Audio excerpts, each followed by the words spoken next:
बच्चों, आज मैं आपको लोहा तथा इस्पात उद्योग के बारे में जानकारी दूंगी।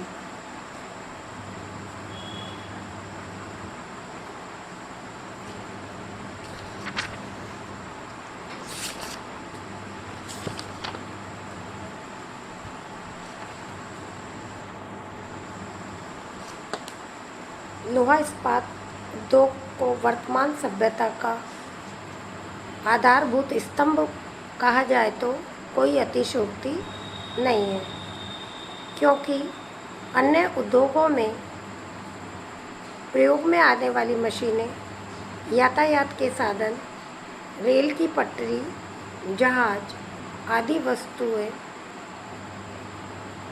अर्थात एक सुई से लेकर बड़ी से बड़ी वस्तु का निर्माण लोहे से होता है।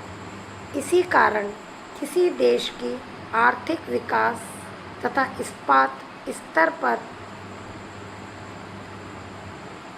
परस्पर अनुकूल संबंध पाया जाता है, अर्थात इस्पात उत्पादन का सूचकांक उच्च होगा तो उस देश का आर्थिक विकास स्तर ऊंचा होगा।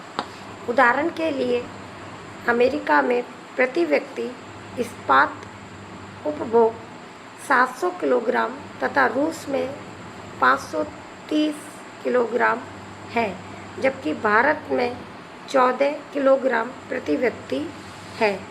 भारत में लोहे इस्पात उद्योग का आरंभ प्राचीन काल से ही हो गया था। प्रारंभिक समय में भारत में निर्मित इस्पात विश्व में प्रसिद्ध था, जिसका उदाहरण दिल्ली का लोहे स्तंभ, जिसका निर्माण लगभग 1500 वर्ष पूर्व हुआ था। कुटीर उद्योगों में बड़े उद्योगों के रूप में परिवर्तन का प्रथम प्रयास 1830 में किया गया। तब तमिलनाडु के पोर्टे नोवो में लोहा इस्पात संयंत्र की स्थापना की गई। इसके बाद कोयम्बटूर, वीरभूमि, काला धुंगी में बड़े इस्पात संयंत्रों की स्थापना की गई, जो आशा के अनुरूप विकसित नहीं हो सके। आधुनिक इस्पात उद्योग का आरंभ भारत में 1874 में माना जाता है, जब वर्कस के नाम से संयंत्र की स्थापना की गई। यह कारखाना इस्पात उत्पादन की दृष्टि से सफल रहा, जिसके बाद भारत में इस्पात के अन्य कारखानों की स्थापना की गई। भारत में लोहे इस्पात के उत्पादन को बढ़ाने तथा निजी एवं सार्वजनिक इस्पात संयंत्रों के मध्य परस्पर अंतर्निर्भरता एवं समन्वय स्थापित करने के लिए 1973 में स्टील अथॉरिटी ऑफ इंडिया की स्थापना की गई। भारत में लोहे इस्पात संयंत्रों का वितरण इस प्रकार है। सबसे पहले Tata iron and steel company, यह झारखंड राज्य के सिंहभूमि जिले में कोलकाता से लगभग 240 किलोमीटर उत्तरी पश्चिम में नागपुर कोलकाता रेल मार्ग पर जमशेदपुर नामक स्थान पर इसकी स्थापना की है। जमशेदजी टाटा ने इसकी स्थापना की। वर्तमान में यह कारखाना भारत का अकेला निजी क्षेत्र में स्थित इस्पात कारखाना है, जो इस्पात उत्पादन में भारत में दूसरा स्थान रखता है।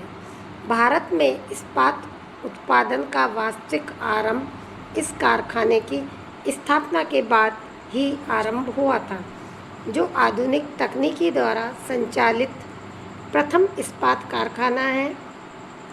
टिस्को में 1908 में इस्पात तथा 1913 में ढलवा लोहे के उत्पादन हो रहा है। वर्तमान में इस कारखाने की क्षमता 40 लाख टन ढलवा लोहा, 40 लाख टन इस्पात पिंड प्रति वर्ष है। 1997-98 में इस संयंत्र द्वारा 30.1 लाख टन इस्पात का उत्पादन हुआ। कच्चे माल की दृष्टि से इस कारखाने में प्रति वर्ष लोहे अयस्क 27 लाख टन, कोयला 24 लाख टन, चूना 5 लाख टन, डोलोमाइट 2 से 6 लाख टन का उपयोग किया जाता है। रेल की डिब्बे, सलाखें, गार्डर, रेलवे की पटरियाँ, स्लीपर, चद्दरें, सरिये, पत्तियों आदि का निर्माण किया जाता है। जमशेद में टिस्को संयंत्र की स्थापना के लिए अनेक अनुकूल परिस्थितियां हैं। जैसे नंबर 1, कच्चे माल के रूप में झारखंड के सिंहभूमि जिले की नोआ मंडी तथा उड़ीसा के मयूरभंज जिले की गुरु किसानी खान से उत्तम लोहे अयस्क की प्राप्ति होती है। नंबर 2, उड़ीसा के केओंझर जिले से जोड़ा खान से मैग्नीज मिल जाता है। नंबर 3, उड़ीसा के सुंदरगढ़ जिले में डोलोमाइट चूने का पत्थर अग्नि से मिट्टी की प्राप्ति हो जाती है। नंबर 4, टिस्को कारखाने के पश्चिम भाग में खारे कोई तथा उत्तरी भाग में स्वर्ण रेखा नदी द्वारा जल की प्राप्ति आसानी से हो जाती है।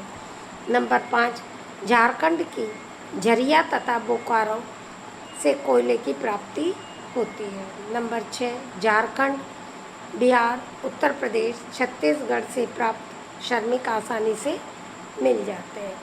नंबर 7, जमशेदपुर रेल मार्ग तथा कोलकाता बंदरगाह द्वारा परिवहन की सुविधा है। औद्योगिक क्षेत्र के कारण बाजार की सुविधा है। ये अनुकूल परिस्थितियां उपलब्ध होने के कारण जमशेदपुर का टिस्को कारखाना भारत का मुख्य इस्पात उत्पादक संयंत्र बन गया है। दूसरा आता है भारतीय लोहा इस्पात कंपनी। इसका गठन 1972 में किया, जिसके अंतर्गत कुल्टी, बर्नपुर, हीरापुर तीनों इस्पात के कारखाने संचालित हो रहे हैं। इसको सार्वजनिक कंपनी सेल द्वारा संचालित है। इसके अंतर्गत सर्वप्रथम 1874 में बर्नपुर इस्पात संयंत्र की स्थापना की गई थी। इसके बाद 1937 में ये तीनों कारखाने स्टील कॉर्पोरेशन ऑफ बंगाल तथा 1952 में भारतीय लोहे तथा इस्पात कंपनी, जिसका वास्तविक गठन 1972 से माना जाता है। तीनों इस्पात संयंत्र आसनसोल, कलकत्ता रेल मार्ग, कोलकाता बंदरगाह से 227 किलोमीटर की दूरी पर स्थित है। हीरापुर में ढलवा लोहा तथा बर्नपुर में केवल पिंड तैयार किया जाता है। यहाँ पर लोहे इस्पात उत्पादन की अनेक परिस्थितियाँ उपलब्ध हैं। जैसे इस कारखाने को कोयला रानीगंज से प्राप्त हो जाता है। लोहे मुख्य रूप से झारखंड के सिंहभूमि जिले से लोहा हुआ केंद्रझरगढ़, मयूरभंज की खानों से मिलता है। नंबर 3, संयंत्र के लिए स्वच्छ प्राप्त जल दामोदर नदी से मिलता है। उड़ीसा में मैग्नीज तथा चूना से आपूर्ति होती है। हीरापुर में उत्पादित ढलवा लोहा कुल्टी संयंत्र में भेज दिया जाता है, जिसका इस्पात का निर्माण किया जाता है। बर्नपुर संयंत्र में कुल्टी से प्राप्त इस्पात में विभिन्न लोहे वस्तुओं का निर्माण किया जाता है। अर्थात तीनों कारखानों में उत्पादन का कार्य विभाजन कर रखा है। तो बच्चों, ये मैंने आज आपको ये दो लोहे के क्षेत्र बताए, Tata iron and steel company और दूसरा भारतीय लोहा इस्पात कंपनी। अब आगे के लेक्चर में आपको अन्य लोहा इस्पात उद्योग के कारखानों के बारे में जानकारी दूंगी। धन्यवाद।